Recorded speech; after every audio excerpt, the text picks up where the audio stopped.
নমস্কার, welcome to Didi number 1 season 8 special partner Kutchina small appliances. মেয়েরা আর চুপ থেকো না, লজ্জা ভয় মুখ ঢেকো না, নিজেই নিজের রক্ষা করো, তোমরাও আজ জিততে পারো। মেয়েরা আর কেউ দুর্বল নয়, তারা নিজেদের স্বপ্ন পূরণের জন্য লড়াই করতে জানে। আজকে এমনই 4 জন দিদির স্বপ্ন পূরণের গল্প শুনবো। সবাইকে ওয়েলকাম জানাচ্ছি, আসুন।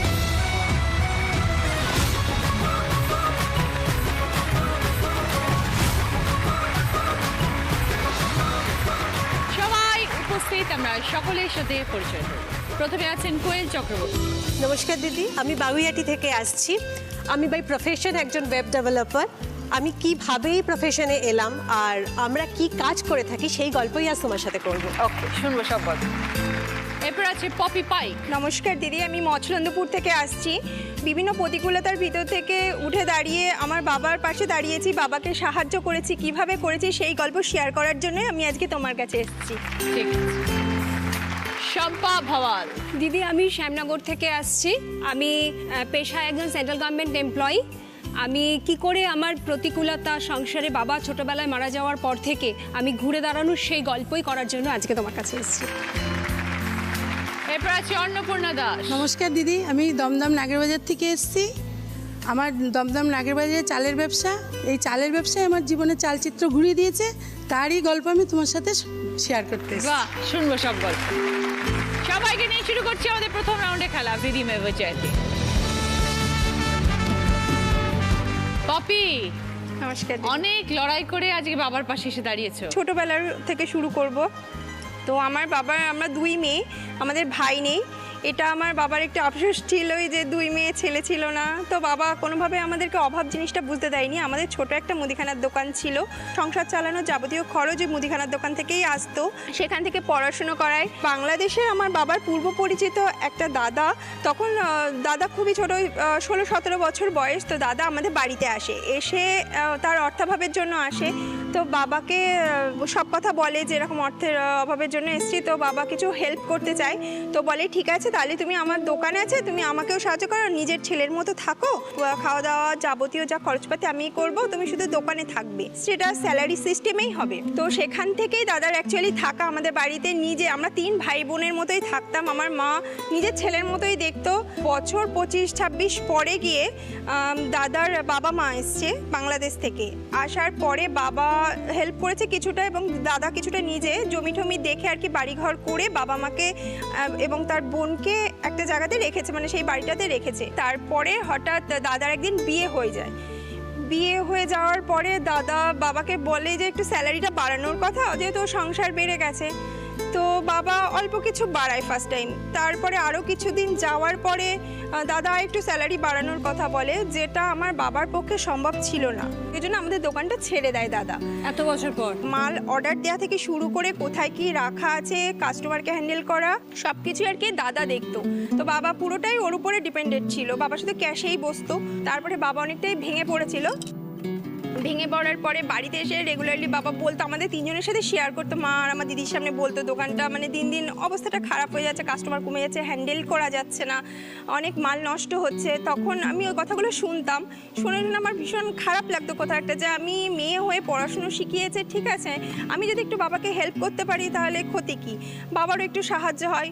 আমার বাবাকে প্রপোজাল দিলাম যে বাবা আমি তোমার সাথে একটু কাজ করতে চাই। তা বাবা ফার্স্টে রাজি হয়নি, কারণ আমরা কোনোদিনও দোকান কি জিনিস ওই যেতাম চলে আসতাম, বেচা কেনা সম্পর্কে আমাদের কোনো আইডিয়াই ছিল না। তো বাবা বলল যে তুই পারবি না, তোকে যেতে হবে না। আমি রীতিমতো জোর করে গেছি দোকানে গিয়ে, বলছি না বাবা আমি পারবো। প্রথম দেখতাম বাবা কিভাবে কার সাথে ব্যবহার করছে, কিভাবে মাল মাপছে দিচ্ছে। এটা দেখার পরে আমি নিজে মাল মাপতে শুরু করলাম, নিজে মাল দিতাম, ফর্দ করতাম, বাবা ক্যাশে বসতো, বাবাও মাল দিত। এইভাবে দুজনে মিলে মোটামুটি দোকানটাকে একটা জায়গা থেকে আরেকটা জায়গায় নিয়ে যেতে শুরু করলাম। এবং এমনও দিন গেছে দিদি যে আমি একটা মেয়ে হয়ে, যে আমাদের দোকানটা ছিল প্রপার বাজারের ভেতরে, তো প্রচুর লোক থাকে, বিভিন্ন টাইপসের লোক থাকে। তো আমি যখন দোকানে যেতাম বস্তা তুলতাম, 30-40 কেজির বস্তা হয়তো ঠেলে তুলতে হতো, চিনির বস্তা ময়দার বস্তা ঠেলে তুলতে হতো। তো লোকজন টিচ করতো বিভিন্নভাবে।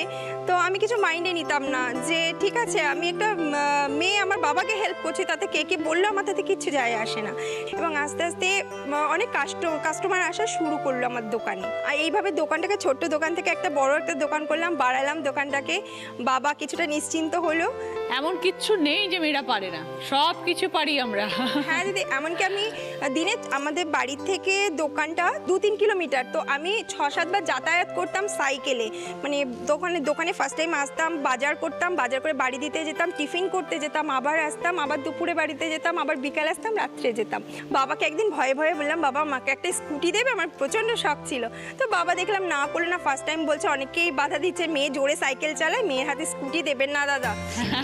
তো বাবা বলছে না, ওর খুব কষ্ট হয়, ও এতবার দোকানে যাতায়াত করে, আমারও ভীষণ খারাপ লাগে।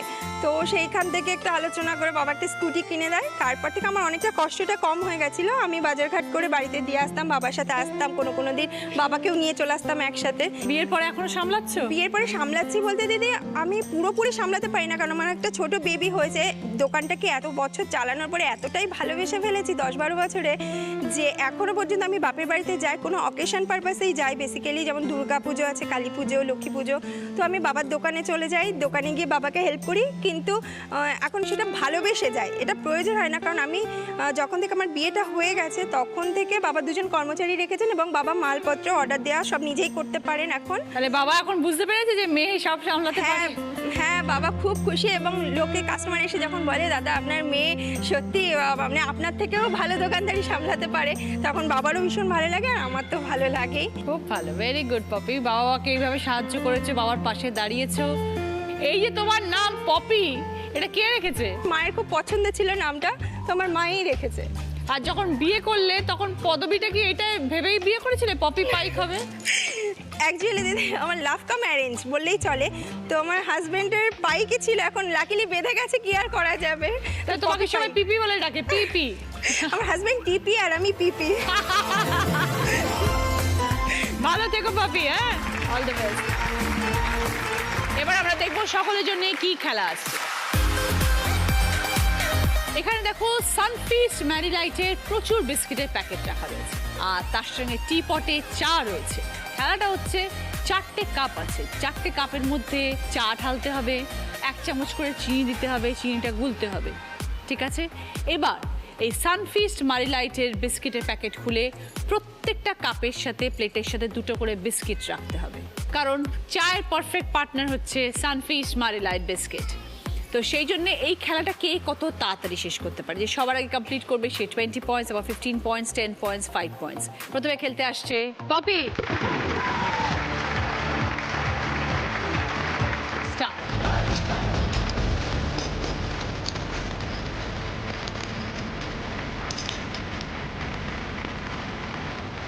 আস্তে।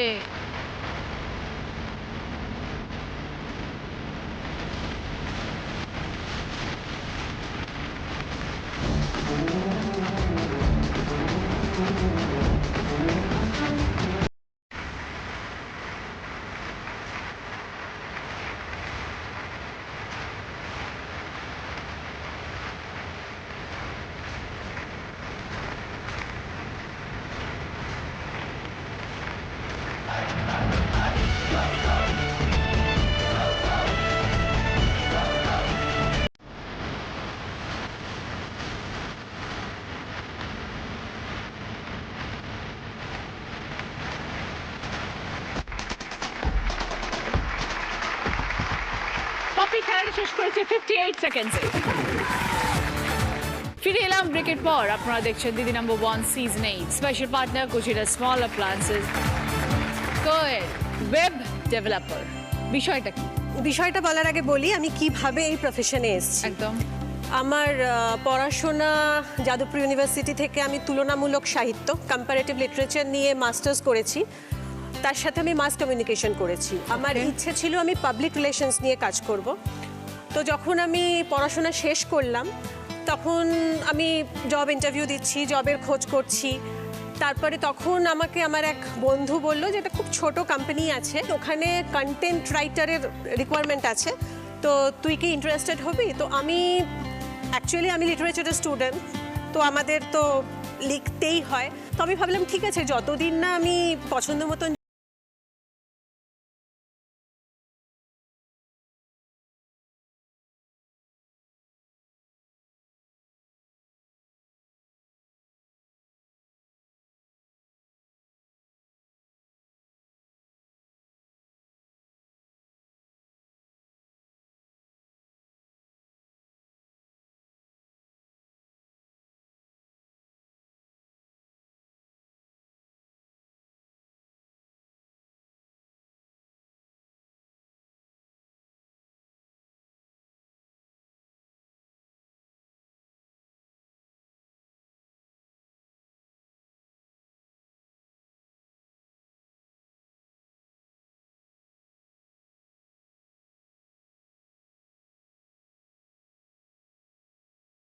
এমএনসিতে কর্মরত। এবার বলি আমরা কাজটা ঠিক কি করি। আমরা ওয়েবসাইট, আজকে তো আমরা প্রত্যেকেই মানে একদমই তাই। কম্পিউটারে অভ্যস্ত, ওয়েবসাইট দেখি, ব্রাউজ করি, চর্চা করি। তো আমি একটা ছোট এক্সাম্পল দিচ্ছি। তুমি, আমরা সবাই অনলাইন কেনাবেচায় অভ্যস্ত। ধরো তুমি শাড়ি কিনবে, তোমার কাছে এত সময় নেই তুমি দোকানে গিয়ে শাড়ি কিনছো, তুমি অনলাইন নানা রকম যে অনলাইন সাইটগুলো আছে সেখানে ব্রাউজ করছো, যাচ্ছ তুমি একটা সাইটে গেলে শাড়ি খুঁজে বার করছো। মানে একটা সাইটে তো শুধু শাড়ি থাকে না, নানা রকম আছে। তুমি সেখান থেকে শাড়ি পছন্দ করলে, যে পেজে যেখানে শাড়ি সেকশন সেখানে গেলে, গিয়ে দেখলে সুন্দরভাবে শাড়িগুলো ডিসপ্লে করা আছে, শাড়ি সম্বন্ধে ইনফরমেশন, তার কালার, একটা শাড়ির কত রকম কালার হতে পারে, তার প্রোডাক্ট ডেসক্রিপশন আছে, তার প্রাইস আছে, ডিসকাউন্ট আছে, নানা রকম সমস্ত ইনফরমেশন তুমি পাচ্ছ।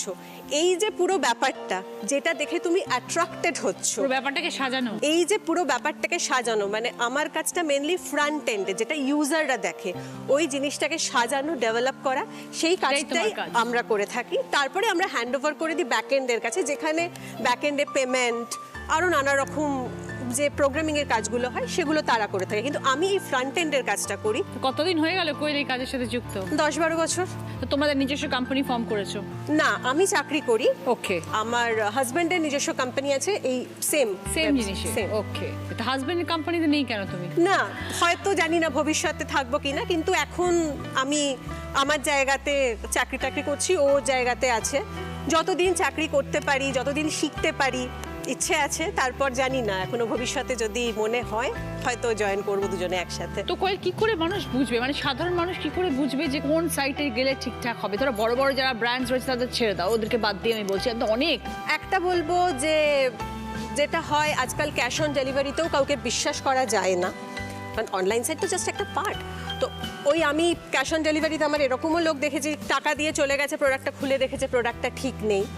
তো সত্যি সেইভাবে বলা যায় না, একটু চেনা জানা জায়গায় করা উচিত। মানে আমি পার্সোনালি সাজেস্ট করব যে একটু যেখান থেকে 5 জন কিনেছে, বা একটু চেনা জানা, যেখান থেকে আমি জানি যে এই জায়গাটা আমার ট্রাস্টওয়ার্দি জেনারেলি হয় না, সেই জায়গায় যাওয়াটা ইউজারদের দিক থেকে সেফ।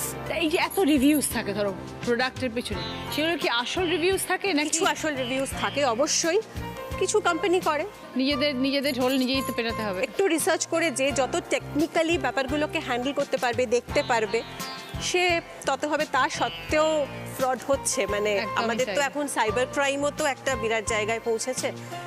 এটা একটু অ্যালার্ট থাকতে হয় বলবো। বাট হাজবেন্ড ওয়াইফ দুজনেই এই প্রফেশনে, দুজনেই এই তো profession-এ। নিশ্চয়ই আলোচনাও হয় বাড়িতে গেলে যে কি হ্যাঁ, হচ্ছে না আলোচনা হয়। হচ্ছে। আমি ওর কাছ থেকে অনেক কিছু শিখি, কারণ আমি তো একটা ছোট জায়গায়, ওকে অনেকটা নিয়ে ডিল করতে হয়। Correct. অনেক কিছু ওর কাছ থেকে জানতে পারি, শিখতে পারি। আর আমার ট্রাস্টটাও ওখানে। এই যে তুমি বলছো যে কি করে জানবো, আমার মনে হয় যে একটু দেখে দাও দেখে তো, দাও। এটা ঠিক হবে কিনা। True. তো দুজনেই খুব ব্যস্ত তার মানে? হ্যাঁ, দুজনেই ব্যস্ত, ওই দুজনেই আন্ডারস্ট্যান্ডিং করে চালাতে হয়। পরিবারে আর কে আছেন আর কোয়েল? কেউ নেই, আমি আর আমার হাজব্যান্ড। ও, তাহলে দুজনেই ব্যস্ত, কাজের মধ্যেই কেটে যাচ্ছে দিন আর কি। হ্যাঁ, কাজের মধ্যে কাটে, যখন সময় পাই আমরা একটু বেরোনো হয়। বেরিয়ে যাই, রোড ট্রিপে বেরিয়ে যাই, ওকে। ট্রাভেলিংয়ে বেরিয়ে যাই, কখনো বাড়িতেই থাকি, নিজেদের রান্না বান্না করি, মানে এইভাবে কাটাই আর কি। ওকে কোয়েল, থ্যাংক ইউ ভেরি মাচ কোয়েল, খুব ভালো লাগলো পরিচয় হয়ে। ভালো থেকো তুমি।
ফিরে এলাম ব্রেকের পর। আপনারা দেখছেন Didi number 1 season 8 special partner Kutchina small appliances.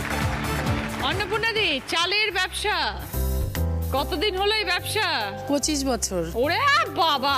দিদি আমি বাংলাদেশের মেয়ে, 4 ভাই 4 বোন। 8 বছর বয়সে আমি দিদি বাড়িতে আসি, দিদি বাড়ি উল্টোডাঙ্গা। বাবার সঙ্গে বেড়াতে আসি, তখন দিদি রেখে দেয় আমাকে। আর তো দিদির কাছে থাকি। 10 বছর পরে দিদি বলে বাবাকে নিয়ে যেতে। তখন বড় হয়ে গেছি। ছোটবেলার থেকে খুব পড়াশুনো করার ইচ্ছা ছিল। দিদি বলেছিল বাবাকে যে আমি পড়াশুনো শেখাবো, স্কুলে ভর্তি করে দেবো, ওইখানে থাক। পড়াশোনা করেছিলে? স্কুলে ভর্তি হয়েছিলে? না, দিদি আর পড়াশুনো করায়নি। আচ্ছা দিদি নিজের সংসারের কাজেই লাগিয়েছে। বাচ্চা কাচ্চা ছিল আচ্ছা। দিদির 3টে বাচ্চা। দিদি বলল বাবাকে যে মেয়ে তো এখন বড় হয়েছে, তুমি ওকে বাংলাদেশে নিয়ে গিয়ে বিয়ে থা দিয়ে দাও। তারপরে বাবা যখন ওই কথা বলে, তখন আমি বাবাকে সাহস দিলাম যে বাবা দেখো, এটা তো বাংলাদেশ না, এটা কলকাতা। বাঁচিয়ে নেবো, মানে নিজের পায়ে নিজে ঠিক দাঁড়িয়ে যাবো, তুমি আমার জন্য চিন্তা করো না। তখন পাশের একটু 2টো বাড়ির পরে একটা মাসিমা বলল বাবাকে যে ও যখন যেতে চায় না, তাহলে চিন্তা করেন না, আমরা তো সবাই আছি। তা আমি বললাম যে কাকি তুমি আমাকে একটা ঘর ভাড়া দাও। তা কাকি আমাকে 200 টাকা একটা ঘর ভাড়া দেয়। তাই 200 টাকা ঘর ভাড়া দিয়ে আমি থাকি। তখন আমি হাতের কাজ, ওই হেম সেলাই আছে না, আমার মেশিন ছিল না, অন্যের বাড়ি বসে সেলাই করে দিলে পয়সা দিত। তারপরে এই কালার ডালের বড়ি আছে না, ওই বড়ি দিতে পারতাম। ওইগুলো দিয়ে আমার মাসে আমার 1000 টাকা হয়ে যেত। ঘর ভাড়াও হয়ে যেত? হ্যাঁ, ঘর ভাড়া হয়ে যেত। তার প্রতিবেশী খুব ভালোবাসতো। রান্না তো 20 দিন করতেই লাগতো না। এমনিতেই আলু সিদ্ধ ভাত কি কিছু একটা করতাম, তাই করতে লাগতো না। কেননা এই পাশের বাড়ির দিদি বলতো খেয়ে নে, ও বলতো খেয়ে নে। আর ওরা সবাই ভালোবাসতো নিজের বাড়ির মেয়ের মতন। আর বাবা খুব চিন্তা করে। তা বাবাকে বললো তোমার চিন্তা করতে হবে না, আমরা তো সবাই আছি। তাই এরকম করে করে দিদি আমার 1 বছর কেটে যায়। তারপরে আমার পাশের 2টো বাড়ির পরেই আমি যাকে বিয়ে করেছি, আমার হাজবেন্ড, তার বোনের বাড়ি। এবার ও বোনের বাড়িতে আসতো। এবার আমাকে দেখে পছন্দ হয়েছে। তা আমাকে বলে যে তোমাকে আমার খুব পছন্দ, তা আমি তোমাকে বিয়ে করতে চাই। তখন তো বয়স খুব ছোট। 18 বছর পড়েছি। তো বিয়ে হয়ে গেল। তা আমি বললাম যে আমি ঘুরতে পারবো না, প্রেমও করতে পারবো না, আমার কোনো থাকার জায়গা নেই, আমাকে যা করতে হবে বিয়ে করে। স্বামী কি করতো? আমাদের চালের ব্যবসা। স্বামীরই চালের ব্যবসাটা? হ্যাঁ, তখন থেকেই ছিল, একটু ছোট ছিল। তারপর তুমি কি সেই বাড়িতে গিয়ে চালের ব্যবসাটা ধরলে? বিয়ে করে নিয়েছে। এবার আমার হাজবেন্ডের বাড়ি হচ্ছে বসিরহাটে। তা ও তো চলে আসতো সপ্তাহে 2 দিন 1 দিন বাড়ি যেত, কি রাত্রে ডেলি প্যাসেঞ্জারি করতো, মানে এরকম চলে যেত। এবার আমি বললাম যে এরকম করে তো হবে না, আমরা একটা ঘর ভাড়া নিই। তখন আমরা একটা 250 টাকায় ঘর ভাড়া নিয়ে দিই। তারপরে 1 বছর পরে আমার একটা বেবি হয়, মেয়ে হওয়ার পরে আমি আরজি করে আমার ডেলিভারি হয়েছে। আরজি করে আমি 2 দিন ভাত খাইনি। আমার দিদি কিন্তু শুনতে পেয়েছে, কিন্তু কোনোদিন আসেনি।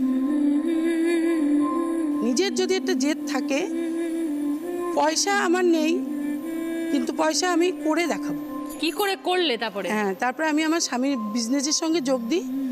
আমি বললাম যে দেখো, তুমি যখন লোকাল মার্কেট থেকে যে জিনিসগুলো কিনছো, তোমাকে এসে দিয়ে যাচ্ছে, তুমি নিজে বর্ধমান যাও, নিজে বারাসাত যাও, হাবড়া মার্কেটে যাও, তুমি ওইখানে গ্রামে ঘুরে ঘুরে চাল কিনে নিয়ে এসো, আর আমি তোমার দোকানটা দেখছি।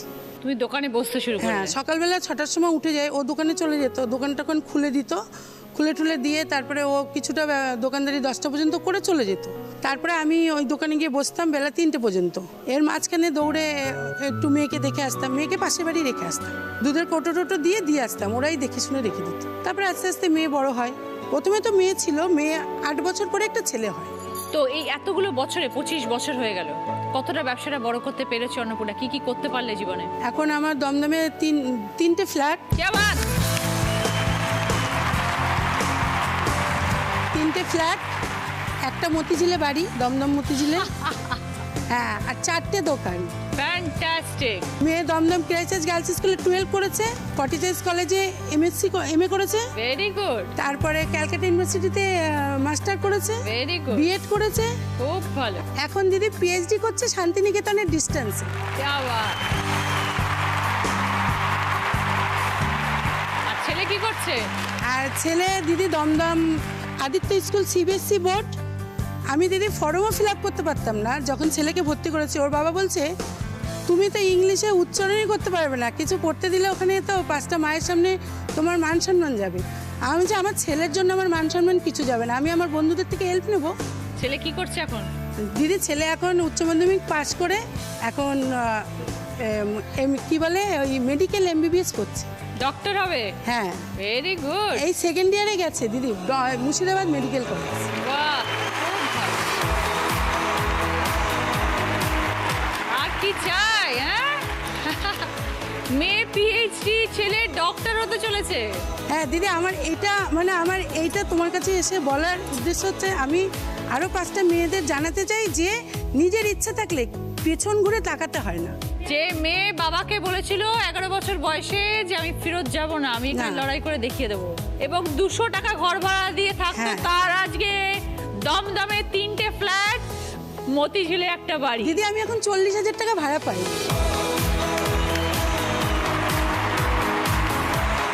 এই অন্নপূর্ণাদের মতন দিদিদের গল্প শুনলে সত্যি মনে হয় যে লাখ লাখ মেয়ে কেন আজকে এই অনুষ্ঠান এত পছন্দ করে। হ্যাটস অফ অন্নপূর্ণাদি, ক্যা বাত।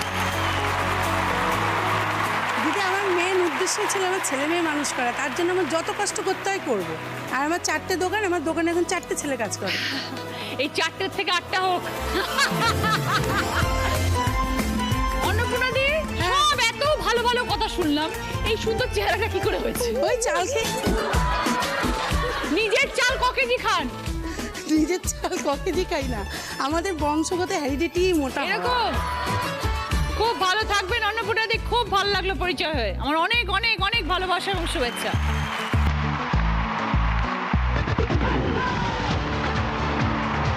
Ready, জিনিসটা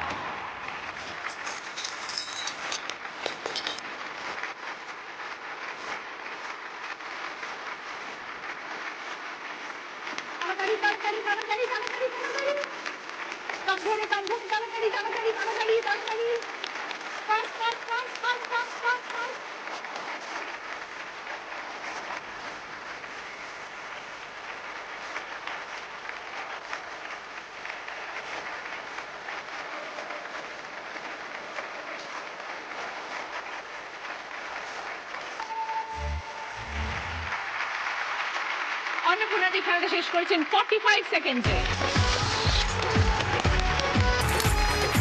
শম্পা পাল, শম্পাদি, এবার তোমার সাথে কথা বলি।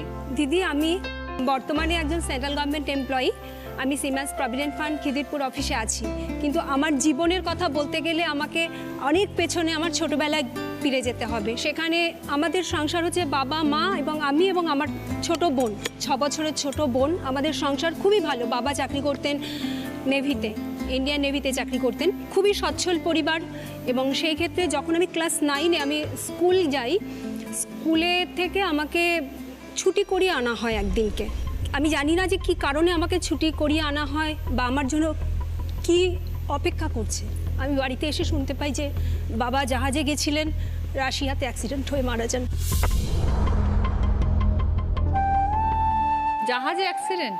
যখন জাহাজটা ওডেসা বন্দর থেকে ছেড়ে আসছে, সেই সময় জাহাজটা যেটা বাঁধা থাকে যে হজরটা দিয়ে, সেটা ছিঁড়ে যায়, মাঝখান থেকে ফেসে যায়। ওই লোহার মোটা তারের মতো যে ব্যাপারটা আছে, সেটা বাবার বুকে এসে লাগে এবং সেই মুহূর্তেই বাবা পড়ে যান। এবং ওখানেই তখন জাহাজ ডিটেন্ট করে বাবাকে হসপিটালাইজ করা হয় এবং বাবা ছিলেন 13 ঘন্টা। তারপরে সেই বার্তাটা চলে আসে, কিন্তু আমরা বাবাকে শেষ দেখাটা দেখতে পারিনি, কারণ রাশিয়া গভর্নমেন্ট তখন ইন্ডিয়া গভর্নমেন্টের হাতে দেয়নি। কিন্তু পূর্ণ রাষ্ট্রীয় মর্যাদায় আমাদের যে ইন্ডিয়ান অ্যাম্বাসাডারের প্রেজেন্টে বাবার সমস্ত হিন্দু ধর্মমতে যে দাহ কাজ বা যে ধরনের নিয়মগুলো পালন করা, সেগুলো করে এবং সেগুলো প্রমাণস্বরূপ ছবি বা ডকুমেন্ট হিসাবে আমাদের কাছে পাঠানো হয়। আমরা সেগুলোই জানতে পারি। এবং দিদি, সেই দিন থেকে আমার জীবনের লড়াইটা শুরু হয়, কারণ আমি ছিলাম বাড়িতে সবথেকে বড় এবং আমার বোন ছোট এবং মা সম্পূর্ণরূপে হাউসওয়াইফ। আমরা জীবনে কোনোদিন কোনো অভাব অনটন কিছু বুঝতে পারিনি। সেই জিনিসটা এক মুহূর্তে অপোজিট দিকটা আমরা দেখতে শুরু করি। তখন ওখান থেকে আমি টাইপ শর্টহ্যান্ড শিখতে শুরু করি এবং এইচএস কমপ্লিট করার পরে আমি কলেজে ভর্তি হই। তখন আমি যখন স্টেশন থেকে যেতাম, আমি ওই যে ফর্ম সেন্টারগুলোতে বিক্রি করতো না ফর্মগুলো, চাকরির ফর্ম, সেই সমস্ত জায়গা থেকে ফর্মগুলো ফিল আপ করতাম। কোথায় করছি, কেন করছি জানি না, জানি যে একটা চাকরির জন্য করতে হবে, তখন এরকম একটা। পাশাপাশি আমি তখন টাইপ শর্টহ্যান্ড এগুলো সব শিখছি। গ্র্যাজুয়েশনটা কমপ্লিট করার পরে হঠাৎ করে আমার একটা ডাক আসে একটা বেসরকারি সংস্থা থেকে, চাকরিটা পেয়ে যাই। খুব সামান্য স্যালারি, কিন্তু সেটাই তখন আমার কাছে অনেক টাকা। এবং বিভিন্ন কম্পিটিটিভ এক্সাম দেওয়ার জন্য নিজেকে তৈরি করতে শুরু করি। আমি দিনে অফিস করতাম, রাতে ফিরে এসে আমি কম্পিটিটিভ এক্সামের জন্য আমি পড়াশোনা শুরু করেছি তখন, এবং পাশে বোনের পড়াশোনা, এবং ছুটির দিনগুলোতে আমি কম্পিউটার ইনস্টিটিউটেই আমার কাজ কাটতো। সেখানে শিখতে শিখতে আমি কম্পিটিটিভ এক্সাম দিয়ে আমি এই চাকরিটা পাই। তো এই 18 বছর ধরে যে কাজটা করছো, তোমার মূলত কাজটা কি? আমি প্রভিডেন্ট ফান্ড সেকশনে আছি, সেখানে কম্পিউটার ওরিয়েন্টেড জব এবং ফুল অফিস ইনচার্জ আমি। আচ্ছা, সেখানে আমি ইস্টার্ন রিজিয়নটা দেখি, ওকে।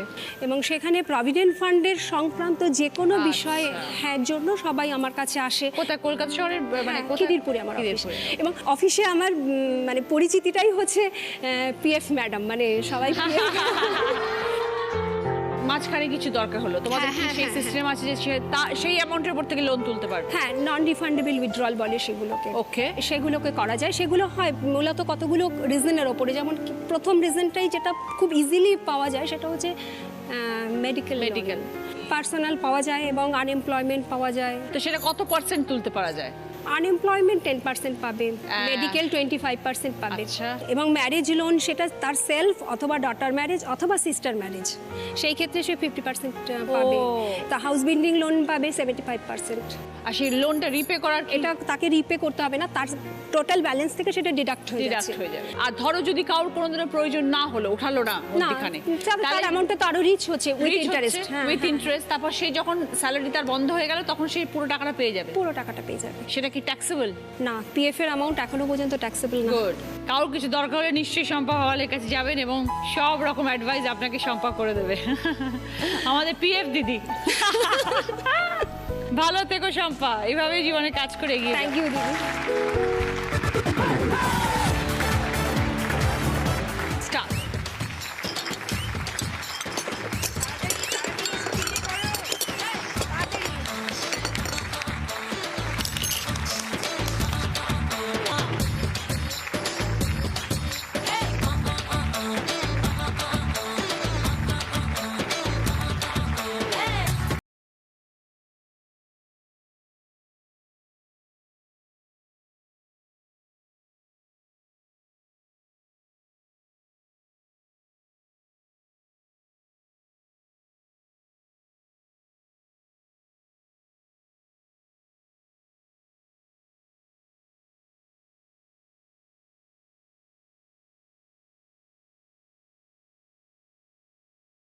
খেলাটা শেষ করেছে 56 সেকেন্ডসে। ফার্স্ট রাউন্ডের স্কোর, এই রাউন্ডে ফার্স্ট পজিশনে আছেন অন্নপূর্ণাদি 20 পয়েন্টস, সেকেন্ড পজিশনে আছে শম্পা 15 পয়েন্টস, থার্ড পজিশনে আছে পপি 10 পয়েন্টস, ফোর্থ পজিশনে আছে কোয়েল 5 পয়েন্টস। অন্নপূর্ণাদি পছন্দ বুকশেলফ, শম্পার পছন্দ পুষ্পা ফার্নিচারের তরফ থেকে টিভি ক্যাবিনেট, পুষ্পা ফার্নিচার যত্নে থাকুক সবকিছু, পপির পছন্দ জুসার মিক্সার, কোয়েলের জন্য ইন্ডাকশন ওভেন।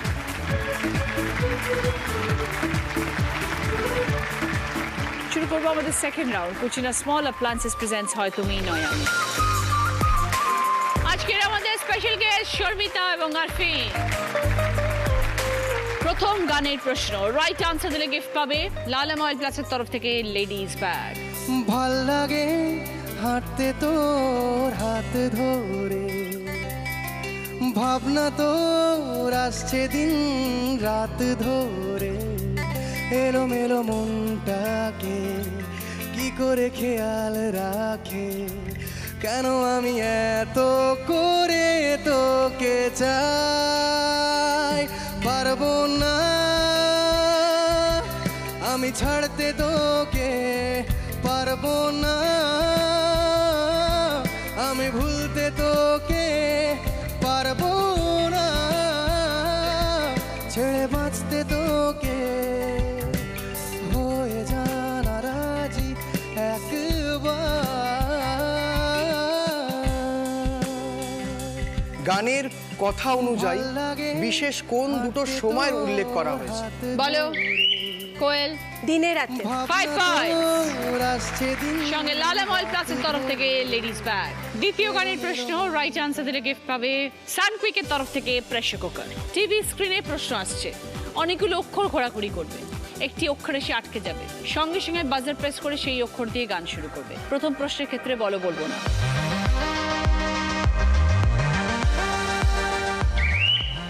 পপি। লাল ছুটে কাকাতুয়া ধরেছে যে বাইনা, চাই তার লাল ফিতে চিরুনি আর আয়না। 5 পয়েন্ট। সঙ্গে সানকুইকের তরফ থেকে প্রেসার কুকার। এটা হয়ে যাক লজিক। लैला में लैला ऐसी हूँ लैला, हर कोई चाहे मुझसे मिलना अकेला, जिसको भी देखूं दुनिया भुला दूं, मजनू बना दूं, ऐसी मैं लैला। लैला मैं लैला लैला ऐसी हूँ लैला, हर कोई चाहे मुझसे मिलना अकेला। 3 নম্বর প্রশ্ন সঠিক উত্তর দিলে গিফট পাবে কুচিনা স্মল অ্যাপ্লায়েন্স তরফ থেকে স্যান্ডউইচ গ্রিল। चुरा लिया है तुमने जो दिल को, नजर नहीं चुराना सनम, बदल के मेरे तुम जिंदगानी, कहीं बदल ना जाना सनम। चुरा लिया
চুরি করতে বারণ করা হয়েছে। বলো পপি। নজর। 5 পয়েন্ট। সঙ্গে কুচিনা স্মল অ্যাপ্লায়েন্স তরফ থেকে স্যান্ডউইচ গ্রিল। 4 নম্বর প্রশ্ন রাইট আনসার দিলে গিফট পাবে এগ বয়লার। 3টে বাংলা মাসের নাম এসছে, যে কোনো একটি মাসের নাম নিয়ে গান গাইতে হবে। বলো অন্নপূর্ণা দি। বৈশাখে দেখা হলো দুজনা। 5 পয়েন্টস। সঙ্গে এগ বয়লার। 5 নম্বর প্রশ্ন রাইট আনসার দিলে গিফট পাবে ক্যাসারোলের সেট। গণেশ ঠাকুরের ছবি এসছে, গণেশ ঠাকুর সম্পর্কিত যে কোনো গান। বলো পপি। জায়গানে এসে জায়গানে এসে জায়গানে এসে দেবা। ওকে 5 পয়েন্টস। সঙ্গে ক্যাসারোলের সেট। এটা হয়ে যাক গান। देवा श्री गणेश देवा श्री गणेश देवा श्री गणेश देवा श्री गणेश, ज्वाला सी जलती है आंखों में जिसके भी दिल में तेरा नाम है, परवाह ही क्या उसका आरंभ कैसा है और कैसा परिणाम है, धरती अंबर सितारे उसकी नजरें उतारे, डर भी उसे डरा रे किसकी रखवाली जा रे, करता साया तेरा है देवा श्री गणेशा देवा श्री गणेशा देवा श्री गणेशा देवा श्री गणेशा।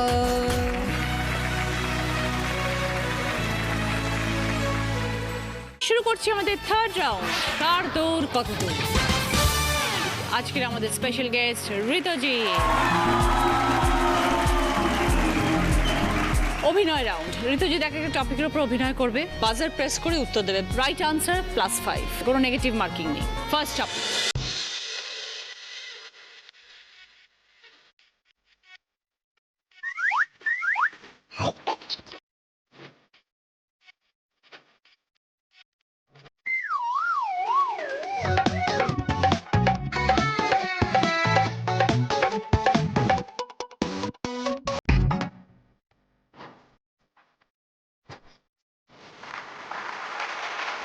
বলো কোয়েল। Monkey cap. 5 পয়েন্ট। দ্বিতীয় টপিক, একটি চলতি কথা।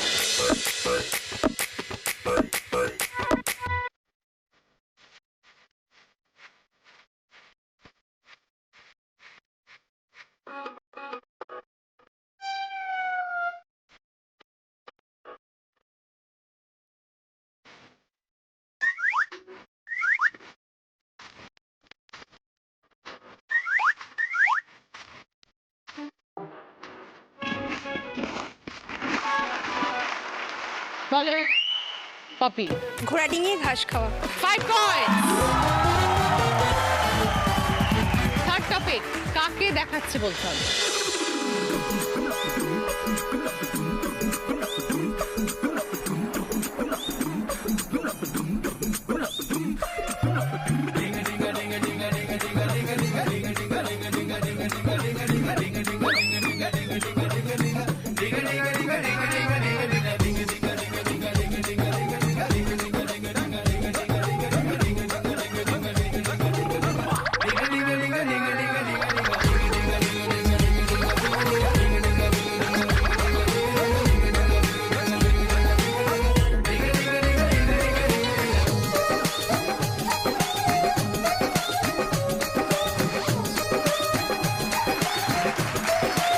বলো অন্নপূর্ণা দি।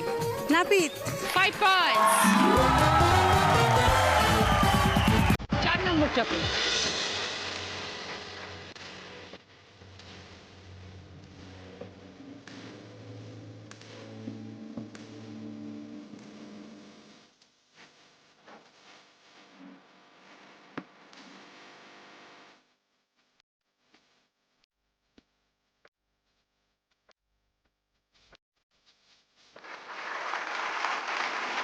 বলো পপি। ওভেনের উপরে প্রেসার কুকার বসিয়ে রান্না হচ্ছে। 5 পয়েন্টস। 5 নম্বর টপিক,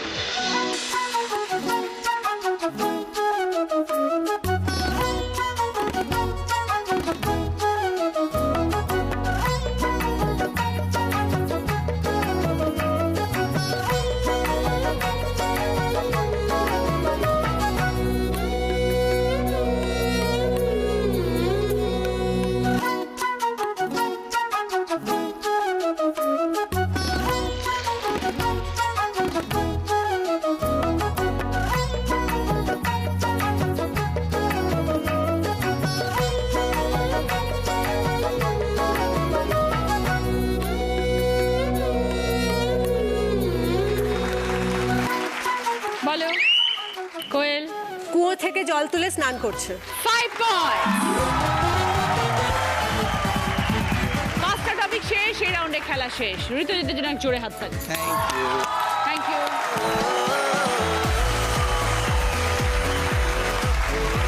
থার্ড রাউন্ডের স্কোর, এই রাউন্ডে ফার্স্ট পজিশনে আছে দুজন, কোয়েল এবং পপি। দুজনেই 10 পয়েন্ট, দুজনেই এসো। কোয়েলের জন্য চপো মিক্সার, পপির পছন্দ ভদ্রেশ্বর লাল বাবা রাইসের তরফ থেকে গ্রসারি আইটেম। সেকেন্ড পজিশনে আছেন অন্নপূর্ণা দি, 5 পয়েন্টস। আসুন দিদি। অন্নপূর্ণা দির জন্য হট টিফিন ক্যারিয়ার। এসে গেছে দিদি নাম্বার 1 এর গ্র্যান্ড অডিশন। 12ই জানুয়ারি রবিবার সোনারপুরে কোদালিয়া প্রসন্ন বঙ্গ হাই স্কুলে সকাল 10টা থেকে বিকেল 5টা। প্রত্যেকে পৌঁছে যাবেন। ফিরে এলাম ব্রেকের পর, শুরু করছি আমাদের শেষ রাউন্ড, বুদ্ধিতে বাজিমা। আমার কস্টিউম স্পন্সর করেছে আজকের নন্দিনী। যিনি আজ দিদি নাম্বার 1 হবেন তিনি পেয়ে যাবেন ওরিয়েন্ট জুয়েলার্সের তরফ থেকে সোনার হার, মুখরোচক চানাচুরের তরফ থেকে গিফট হ্যাম্পার। প্রথম প্রশ্ন সঠিক উত্তর দিলে গিফট পাবে সিটি গার্লের তরফ থেকে আকর্ষণীয় গোল্ড প্লেটেড জুয়েলারি সেট। তোমার পিস্তত ভাই, তার একমাত্র মামা, তার শাশুড়ি তোমার কে?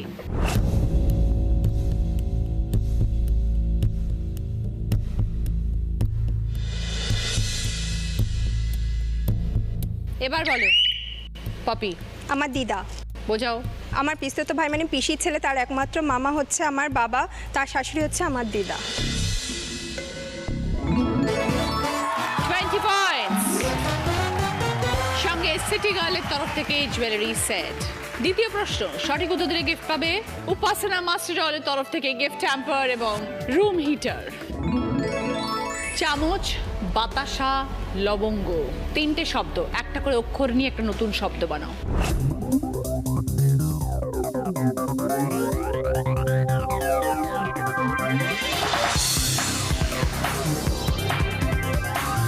এবার বলো পপি। মশাল। চাতাল, মশালে তাল বেশ হয়। -10 পপি। 3 নম্বর প্রশ্ন রাইট আনসার দিলে গিফট পাবে জি বাংলা প্রাপ্তির তরফ থেকে শাড়ি। শেষ অক্ষরে গরম পানীয়, লক্ষ্মী হলে শুভ মানি, আধার রাতে চিনে নিও, শিকারী এক পক্ষী জানি।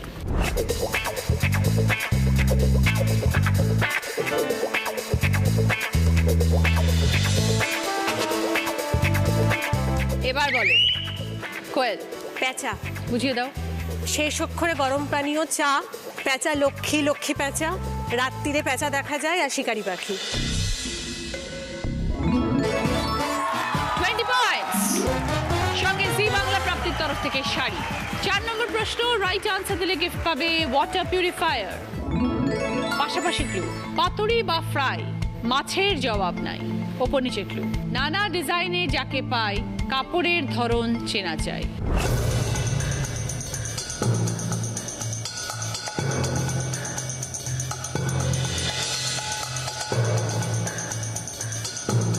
এবার বলো সম্পাদি। পাশাপাশি ভেটকি আর ওপরে নিচে হচ্ছে ভেলভেট।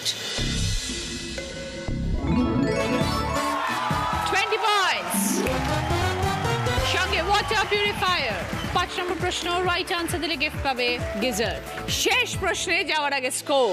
কোয়েলের score 40, Popy score 45, Shampa score 35, অন্নপূর্ণাদি স্কোর 30 পয়েন্টসের আনসার। যে উত্তর দেবে সে আজকের উইনার। ছবিটা ক্লু শূন্য স্থান পূরণ করো।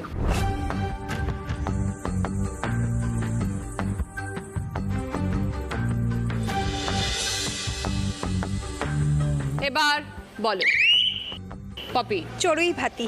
পপি বলছে চড়ুই ভাতি, যদি সঠিক হয় তবে 30 পয়েন্টস।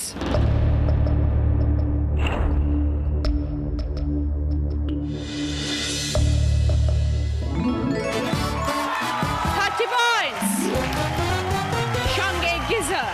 শেষ প্রশ্নের উত্তর দিয়ে আজকে দিদি নাম্বার 1 পপি পায় with 75 পয়েন্টস। সম্পার, অন্নপূর্ণাদের, কোয়েল তোমার, উইনারের ট্রফি পপি। দিদি নাম্বার 1 এর ব্যাচ। ওরিয়েন্ট জুয়েলার্সের তরফ থেকে সোনার হার, দিদি নাম্বার 1 এর স্যাশ। মুখরোচক চ্যানেলের তরফ থেকে গিফট হ্যাম্পার। মিয়া অমরের তরফ থেকে দিদি নাম্বার 1 কেক। মিয়া অমরের তরফ থেকে সকলের জন্য গিফট হ্যাম্পার।